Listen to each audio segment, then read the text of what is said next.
Hi guys, it's me, Mikay Scanap, 23 years old, 5 years CKD patient.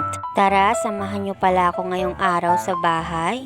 Pagkagising ko pala dito ay oras na ng PD ko, kaya nag-PD na pala tayo dito. Ganto pala yung posisyon ko pag nagpi-PD ako. Marami kasi siyang lumalabas kapag nakahiga ako. At may kasama pang galaw-galaw yan para lalabas tala yung excess fluid sa katawan. Kaya tamang galaw lang tayo dito. At after ko palang mag-PD dito ay nag-isipan ko na palang kumain ng umagahan. Kari-kari manok pala yung ulam natin. Isa din talaga to sa paborito kong ulam. Sabaw pa lang ay ulam na talaga siya. Hindi ko na pala sinama yung mga gulay. Hindi kasi ako makain ng gulay. At ayun, natapos ko na rin yung pagkain ko. After ko palang kumain ng umagahan, ito pala yung ginawa ko buong maghapon. Tinitingnan ko yung mga yarn ko. Nasa iisang sulok na lang kasi tong mga gamit ko.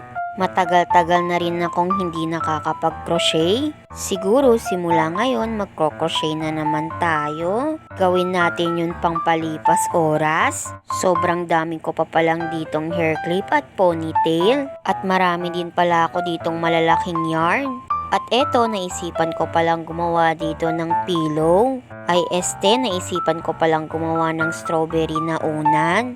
Medyo nalilito pa ako sa pattern. Matagal-tagal na kasi akong di nakakagawa ng ganito.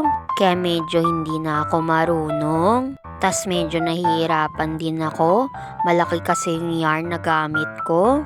Medyo masakit din siya sa kamay. At eto pala, nilagyan pala natin ng stitch marker para malaman natin kung saan tayo nagsimula. Ayun na nga, makalipas din pala ng mga ilang minuto ay napagod pala tayo dito kaya hindi ko pala natapos. Sa susunod na araw ko na lang tapusin. At nung magtanghalian na pala ay kumain na pala ako dito. Eto pala yung ulam natin. Eto lang kasing madaling lutuin. At makalipas din pala ng mga ilang oras ay second exchange ko na pala sa PD. Bago ko pala gamitin tong organizer ay dinidisinfect talaga ng nanay ko. Ina-alcohol niya talaga. Mas maganda talaga mag-PD pag may kasama ka dahil wala kang ibang gawin. Nung maggabi na pala ay kumain na ulit ako dito. Eto pala yung ulam natin, pritong karne. At syempre, masarap to pag may sausawan. Tas dagdagan mo pa na may sili.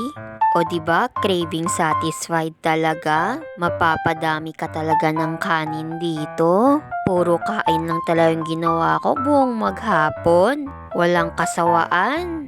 Hay nako, kaya hanggang dito na lang. Bukas ulit. Salamat!